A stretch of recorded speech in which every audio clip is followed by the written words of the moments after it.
Bom, para começar, a gente vai precisar fazer um eixo onde vai estar rotacionando a nossa hélice, certo? Então, para fazer esse eixo, a gente vai precisar de uma placa de metal.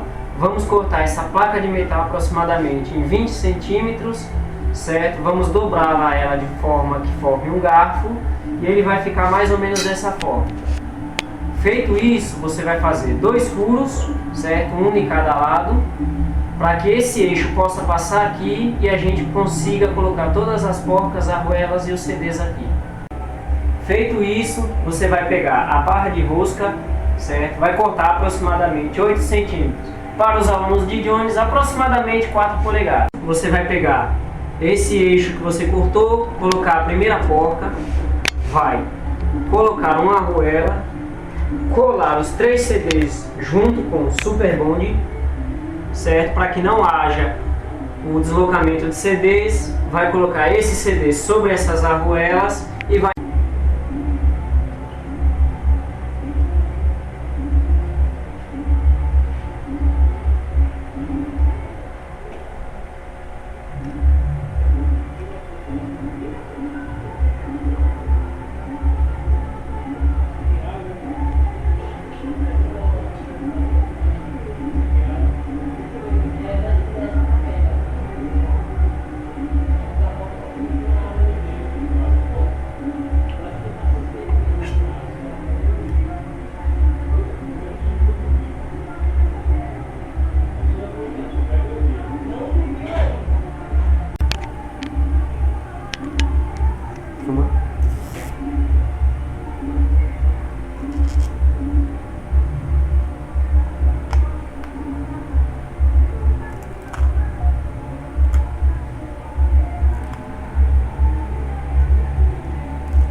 bem perto.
Bom, para começar, a gente vai precisar fazer um eixo onde vai estar rotacionando a nossa hélice, certo? Então, para fazer esse eixo, a gente vai precisar de uma placa de metal. Vamos cortar essa placa de metal aproximadamente em 20 centímetros, certo? Vamos dobrar ela de forma que forme um garfo e ele vai ficar mais ou menos dessa forma. Feito isso, você vai fazer 2 furos, certo? Um em cada lado, para que esse eixo possa passar aqui e a gente consiga colocar todas as porcas, arruelas e os CDs aqui. Feito isso, você vai pegar a barra de rosca, certo? Vai cortar aproximadamente 8 centímetros. Para os alunos de Jones, aproximadamente 4 polegadas. Você vai pegar esse eixo que você cortou, colocar a primeira porca, vai colocar uma arruela, colar os 3 CDs junto com o Super Bond, certo? Para que não haja o deslocamento de CDs, vai colocar esses CDs sobre essas arruelas e vai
Bem, feito o eixo, a gente fez o eixo, né? Como já foi explicado no vídeo anterior. Agora foi feito 2 furos na base para fixar esse eixo. Esse eixo ele tem que ficar bem justo. Então, para ficar bem de forma bem segura, colocamos essas peças para que não haja para que não balance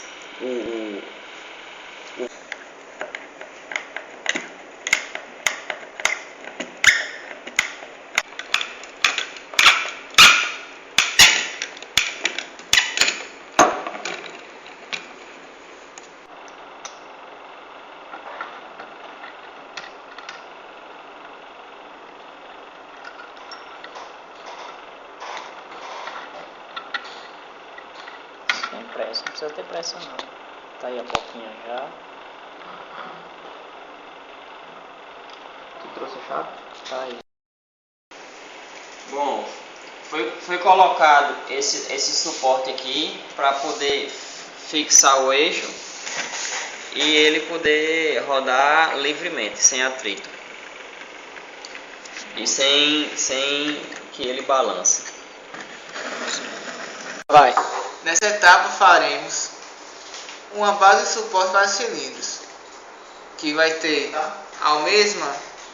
no alinhamento, a mesma altura com o eixo, aproximadamente aqui com a chave de fenda, que vai ficar alinhado com o eixo, e com 10 centímetros de largura. Agora, para evitar este movimento da base das seringas, olha, o movimento é este aqui. Vamos botar essa barrinha de ferro para evitar a vibração, o movimento da combustão, calor lá dentro da vaporização. Isso é por calor por grama, mas tem que acabar.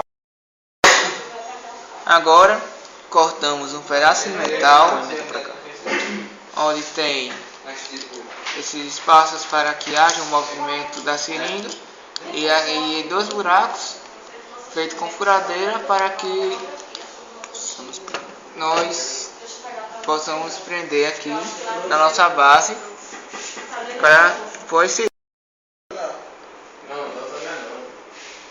Tá ligado aqui o negócio pra calcular a fonte fria? Este suporte foi feito da seguinte forma: a gente furou a braçadeira e colocamos um parafuso bem apertado que vai ser acoplado na placa. Aí, se por acaso a gente apertar muito forte na seringa, acontece de trincar ou algum problema. Devido a isso, colocamos cola para reforçar a fixação na barra metálica. Aqui está a seringa presa no suporte. Ela deverá ficar de maneira paralela e de uma altura proporcional ao eixo. Vamos cortar mais ou menos 1 centímetro de metal, furar nas extremidades para ligar o conector de antena e o conector de fio, igual Da primeira fase, da lixa que você deixou. dia 9.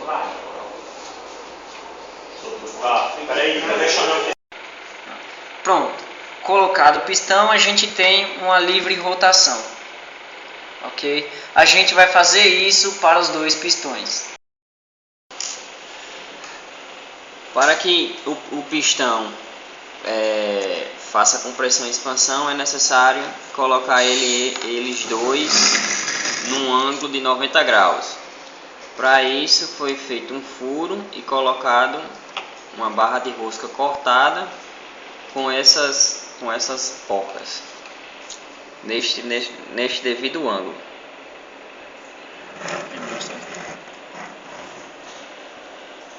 Dessa forma. Aí foi colocado no ângulo de 90 graus.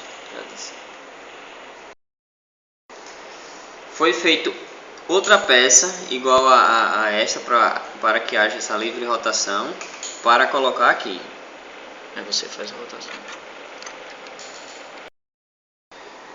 Foi pego um aro de bicicleta e para fazer a haste. E a gente coloca aqui, mede um volume de 3 ml, mede esse volume de 3 ml e corta a haste de modo que fique mais ou menos desse tamanho. Foi cortada a haste e colocado no pino para colocar a livre rotação. E agora a gente mede o volume de 3 ml e fixa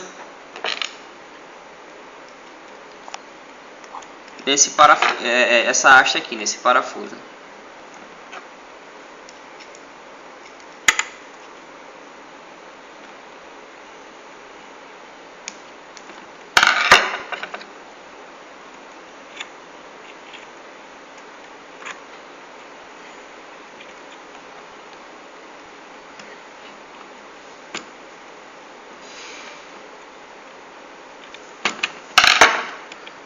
Dessa forma, fazendo o virabrequim.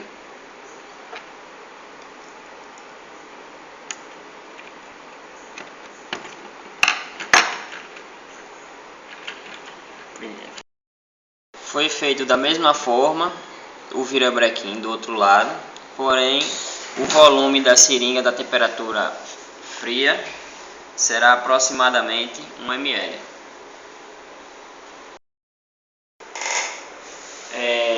Para poder fechar o sistema, né, para que não haja vazamento, coloca-se uma mangueira de alta temperatura, uma mangueira dessa, ou pode ser também um tubo de alumínio para fazer esse acoplamento.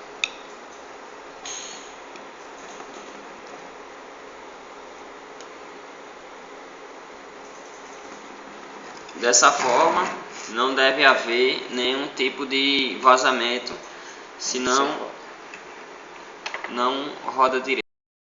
Pronto. Bom, o motor que o grupo 5 escolheu foi o motor Alfa, né?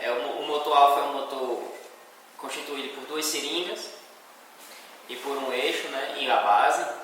Nós escolhemos esse motor pela segurança que ele nos passou. Pelo fato de ser seringas, ele aparentava ser mais rígido do que o motor Gama. O motor Gama era feito de latinha, então era mais sensível. Qualquer coisa ele poderia amassar e quebrar mais facilmente. Então foi feito o barro e em seguida foi feito os cálculos teóricos baseados no ciclo Stirling. Esse ciclo é um ciclo que se assemelha com o ciclo de Carnot, por ter 2 isotermas e 2 isovolumétricas, né? Bom, foi feito os cálculos teóricos e esses cálculos teóricos foram representados, está representado aqui no computador, né, através desse slide. Para poder fazer esses cálculos, a gente admitiu algumas suposições. A gente admitiu que dentro da seringa, em vez de ter ar do ambiente, a gente admitiu que tinha apenas oxigênio, apenas o gás de oxigênio. Outra coisa que admitimos foi que a gente supôs que esse gás fosse um gás ideal para poder facilitar os nossos cálculos. Então, foi feito os cálculos teóricos das primeira e segunda lei do ciclo Stirling. Temperatura da fonte quente, 170 graus Celsius e 43 Kelvin. Temperatura da fonte fria, temperatura ambiente, 25 graus Celsius. Pressão 1 bar,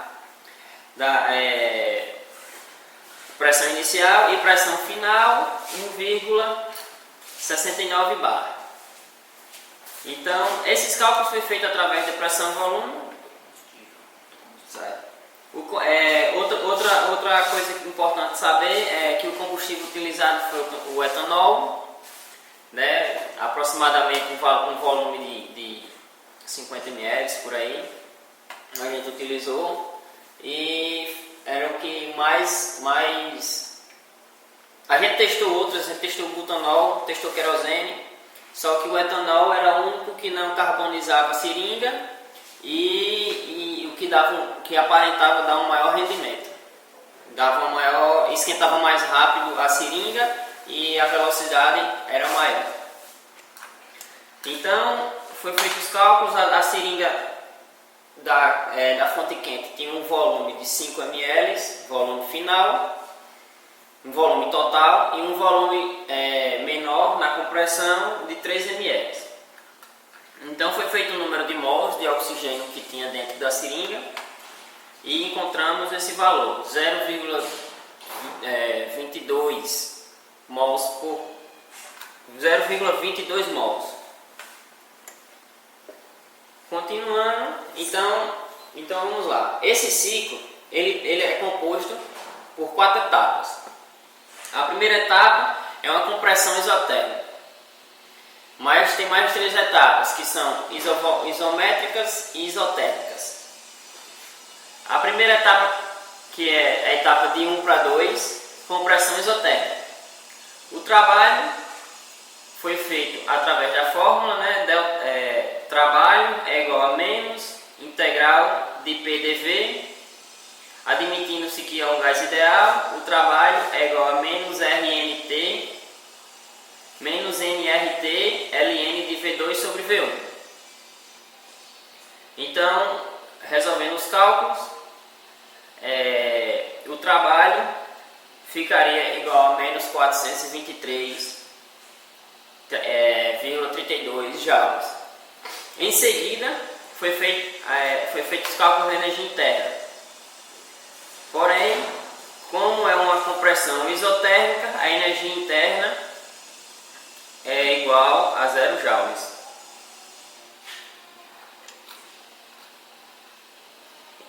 A entalpia foi feita também. A entalpia é ΔH igual a ΔQ mais VdP, que pode ser também representado pelo dρH sobre dρP, temperatura constante, dP igual a 0. O calor é ΔU igual a dQ mais trabalho. O ΔU é 0. O trabalho é igual a menos igual ao sinal contrário do calor. Logo, o trabalho é negativo, né? Menos 423 menos o dQ, que dá igual a 423 positivo. E a entropia é a variação de calor pela temperatura, a integral da variação de calor pela temperatura. Sabemos o valor do calor, que é 423,32, e dividido pela temperatura da fonte quente, 443. A entropia nesse sistema é igual a 0,955 kJ por Kelvin.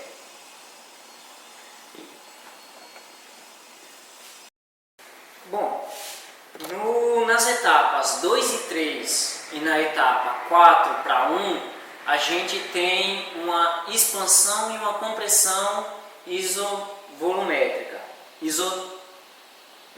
certo? Então você vai ter uma expansão isométrica e na etapa 4/1 você vai ter uma compressão isométrica, ou seja, não há variação do volume, certo? Para o cálculo do trabalho, como a gente não tem variação do volume, a gente vai ter o trabalho igual a zero, porque vai ficar menos P delta V. Como não há variação de volume, vai ficar igual a 0 joule, certo? Na energia interna e o calor, para calcular o calor, nós vamos ter que ΔU é igual a dQ menos PdV, certo? A gente vai ter que dQ é igual a integral da temperatura da fonte quente menos a temperatura da fonte fria, certo? Então nós vamos ter que ΔU é igual a dQ, a integral da fonte quente e a fonte fria, o número de mols multiplicado por 5,2, certo? Porque 5,2 refere-se a um gás diatômico. No nosso caso, a gente considerou que tinha apenas oxigênio dentro das seringas. Multiplicado pela constante dos gases reais, nós teremos os seguintes cálculos: que menos 0,225 vezes 5,2, que é um gás diatômico, multiplicado pela constante e a variação dos gases. Nós teremos que ΔU é igual a dQ, substituindo os outros valores, nós vamos ter que ΔU é igual a menos 678,11 joules, certo? Para calcular a entalpia, nós temos que a variação de entalpia é igual ao calor mais VdP. O calor a gente calculou na etapa anterior, é menos 678,11. Substituindo esse valor aqui, certo? A variação do volume, ou seja, o volume de 3 ml multiplicado pela variação da pressão, nós teremos que ΔH é igual a menos 677,907 joules. Para o cálculo da entropia, nós teremos que ΔS é igual à integral de T3 sobre T2 multiplicado por CV dividido por T ΔP. Então, ΔS vai ser igual a CV, que é 5 meios, multiplicado pela integral da variação da temperatura de dt sobre T. Nós substituindo, teremos esses valores aqui. ΔS é igual ao número de mols multiplicado por 5 meios do gás diatômico, multiplicado pela constante, multiplicado por Ln da temperatura da fonte fria, dividido pela temperatura da fonte quente. Isso vai ser igual a menos 1. Continuando os cálculos, agora expansão isotérmica, né? A etapa 3 para a etapa 4. Utilizando a mesma fórmula da compressão isotérmica, o trabalho é igual a menos nRT Ln de V4 sobre V3, que é o mesmo volume, né? V2 sobre V1 é o mesmo volume. Vamos lá. Número de mols, 0,225 mols vezes R, a constante dos gases, 8,314, vezes a temperatura, vezes o Ln. Esse valor nos dá positivo 284,76. Agora, para os cálculos da energia interna, sabemos que a energia térmica para um processo isotérmico é igual a zero, certo? Então, vamos para a entalpia. Entalpia também para um processo isotérmico é igual a zero. Então, a derivada dH é igual a dQ mais V na temperatura constante, dP, que é a mesma coisa que dρH sobre dρP, temperatura constante, dP igual a zero. Então, ΔH, para medir o calor, utilizando a fórmula dU igual a dQ mais dW, sabemos que a variação de energia interna é igual a zero, então o calor é igual a menos o trabalho. Então, o calor, a variação de calor obtida é igual a menos 284,76, que corresponde ao trabalho, ficando igual a menos 284,76 joules. Para o cálculo da entropia, utilizamos essa fórmula.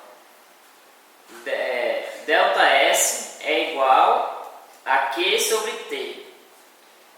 Q é igual a menos 284,76 sobre a temperatura 298 kelvins. Logo, delta S é igual a menos 0,955 joules por Kelvin. Então, esses foram os cálculos termodinâmicos para as etapas isotérmicas, para a etapa isotérmica.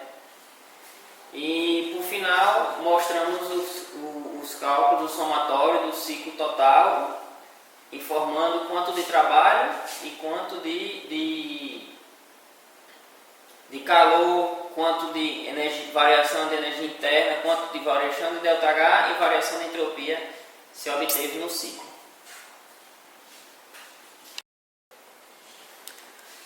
Da etapa 4 para a etapa 1, nós teremos uma compressão isométrica, ou seja, novamente o volume vai ser constante, ou seja, ΔV será igual a zero. Então, P vezes ΔV vai ser igual a zero. Então, nós teremos que o trabalho, que é menos P ΔV, será igual a zero. Para calcular a energia interna e o calor, nós teremos que ΔU é igual a dQ menos P dV, certo? ΔU é igual a dQ, que vai ser igual à integral de dρ du sobre dρ dt, a V constante dt, com as temperaturas variando de T4 até T1, certo? Que pode ser representado da seguinte forma também, que é a integral de CV dt com a temperatura variando de T4 até T1. Então, dQ será igual à integral de 0,225 mol multiplicado por 5,2, que é o nosso gás diatômico, multiplicado pelas constantes dos gases reais, com a variação de temperatura de 298 Kelvin até 443 Kelvin. Fazendo esses cálculos, nós teremos que dQ vai ser igual a 0,225 mol multiplicado por 5 sobre 2 multiplicado pelas constantes dos gases reais, dos gases ideais, multiplicado pela variação da temperatura. Nós teremos que dQ será igual a 678,11 joule. Para o cálculo da entalpia, nós teremos que ΔH é igual ao calor, já calculado na etapa anterior, mais o volume vezes a variação da pressão. Substituindo esse valor, nós teremos que ΔH é igual a 678,11 joules, mais o volume de 3 ml, que no caso foi transformado em litros, multiplicado pela variação da pressão, certo? Nós teremos que ΔH será igual a 677,907 joules. Para o cálculo da entropia, nós faremos como na etapa do processo 2 ao 3. ΔS vai ser a integral de CV sobre T dt, com a variação da temperatura 4 até a temperatura 1. Substituindo os valores, nós teremos que ΔS é igual a 0,225 mol multiplicado por 5 sobre 2 multiplicado pelas constantes dos gases ideais multiplicado por Ln de 443 Kelvin, que é a nossa temperatura da fonte quente, dividido por 298 Kelvin, temperatura da fonte fria. ΔS vai ser igual a 1,85 joule por Kelvin menos 1.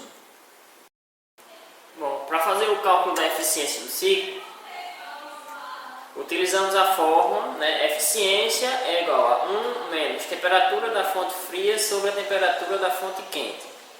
Então, 1 menos a temperatura da fonte fria, 298, dividido pela temperatura da fonte quente, 443, nos dá uma eficiência de 0,37, ou seja, 37%.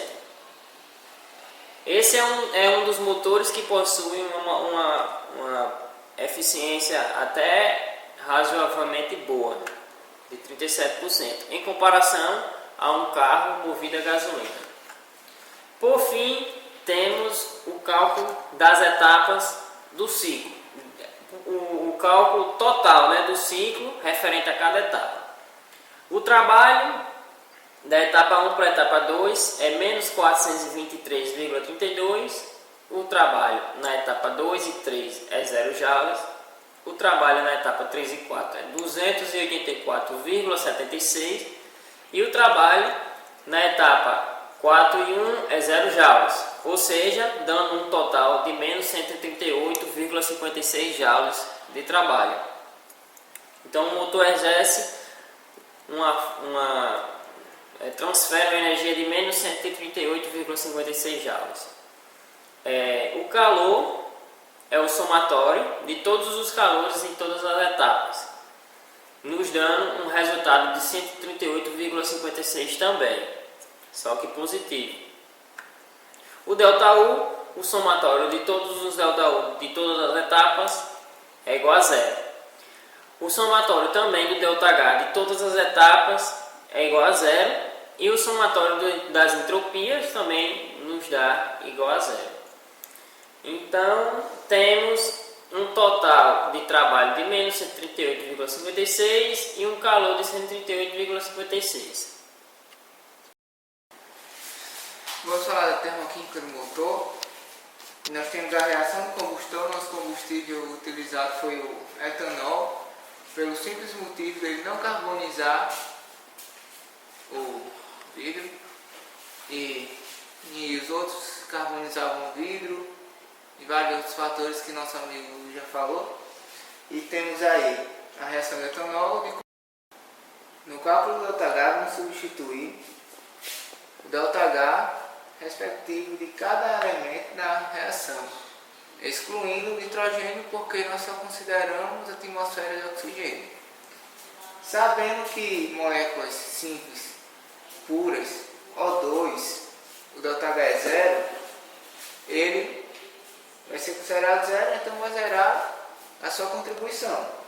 Tendo só a contribuição dos produtos do CO2 e da água, e do lado dos reagentes só do etanol. Substituindo os valores e resolvendo uma equação, temos que o ΔH de combustão ficou 1.366,6 kJ por mol menos 1, e o ΔH de combustão transformado em joules para quilojoules para kcal, mol menos 1, temos 326,63 kcal por mol menos 1. Quilocalorias, né? Essa parte você conta, eu corrigindo, tá ligado? Quilocalorias. E usa o mouse. Usa um mouse, mano.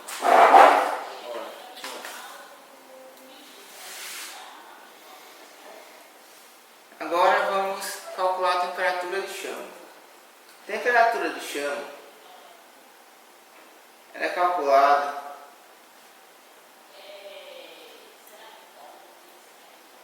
um erro. Não, pô. Agora vamos calcular a temperatura do chão. O procedimento é o seguinte: menos entalpia é igual a variação da temperatura padrão até a temperatura de chão, certo? Somatório do número de mols multiplicado pelo CP, concernente aos produtos, dt.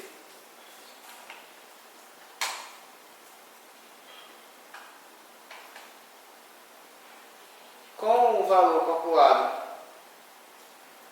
calorias por mol, calculado anteriormente, temos em calorias por mol, nós temos que isso é igual à temperatura padrão da temperatura de chão, fazendo somatório do CP dos produtos com os respectivos,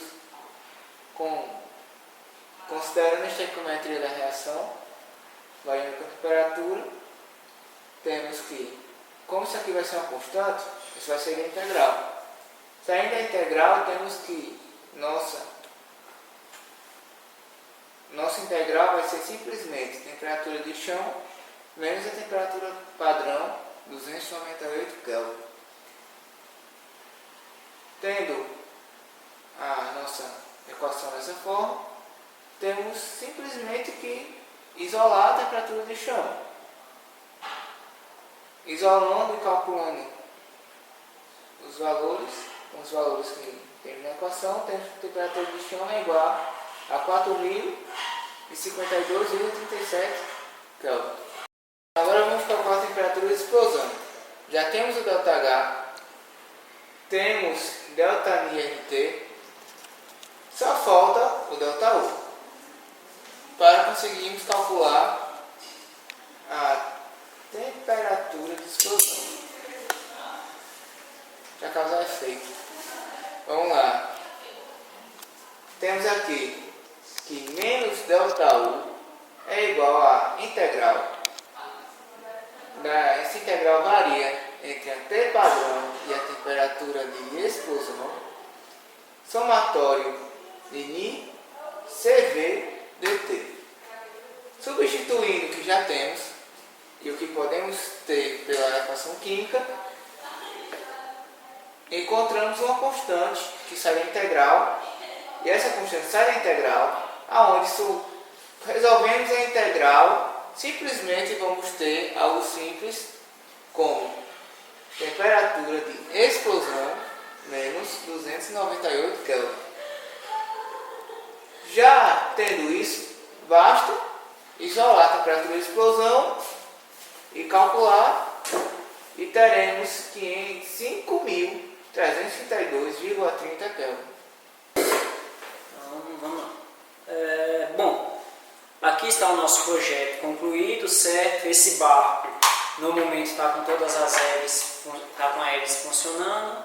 Quando gira brequim vira, ele funciona normalmente, certo? Agora, as dificuldades que a gente encontraram, teve várias. Eu vou falar do vira-brequim, certo? O Luiz vai falar as dificuldades que ele teve para a preparação da hélice, as ideias que ele teve. E Matheus vai falar sobre a carbonização, o problema que a gente teve com os pistões, certo? O problema do nosso vira-brequim era mais com a regulagem, certo? A gente não conseguia regular ele de forma a manter um movimento constante, uma rotação constante. O que acontecia? A gente colocava a variação do volume de um lado de 1 ml e a variação do outro lado de 3 ml. Quando a gente fazia a rotação, ele perdia a velocidade, certo? Ele não mantinha aquele movimento constante.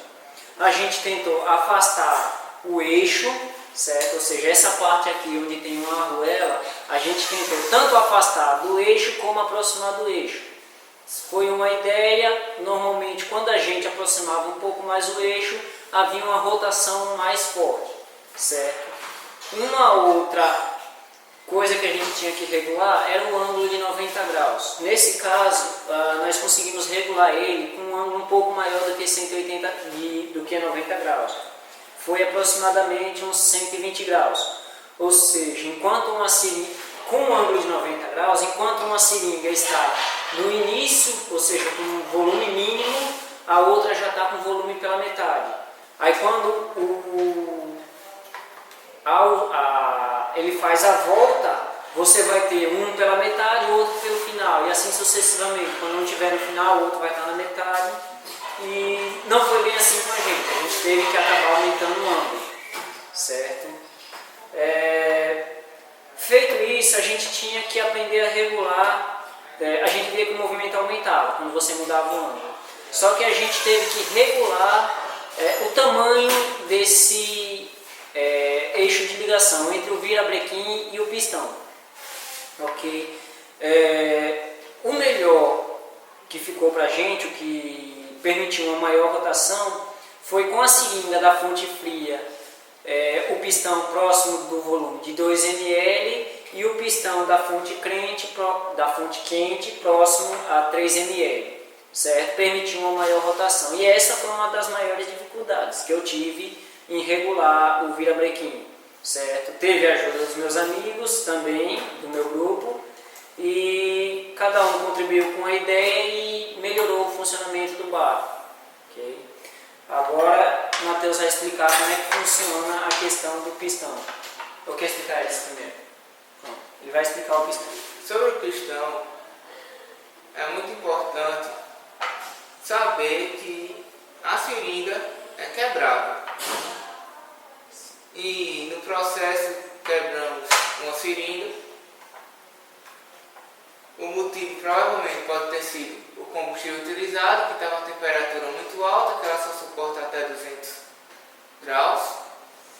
E outro processo importante no pistão é o processo com a lixa d'água, onde lixamos nosso pistão para diminuir o atrito.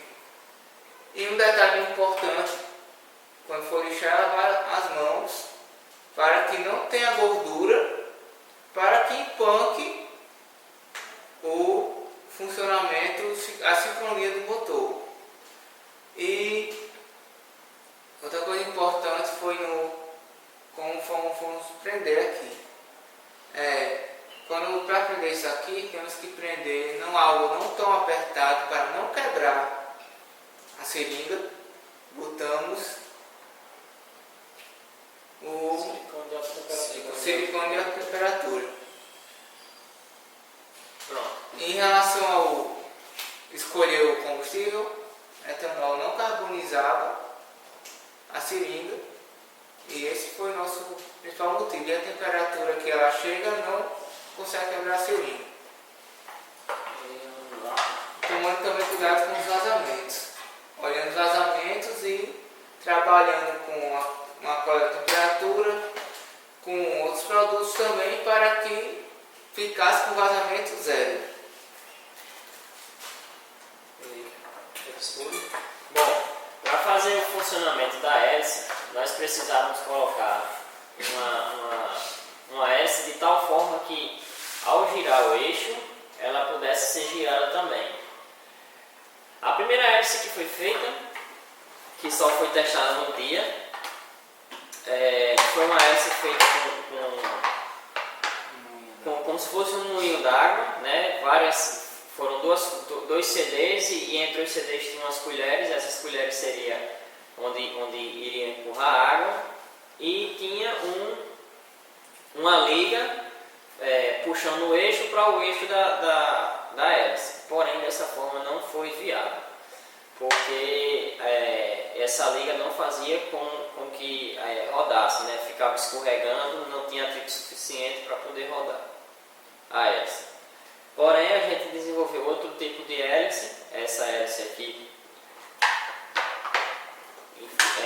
fora, e quando a gente move o eixo, ela move também a hélice.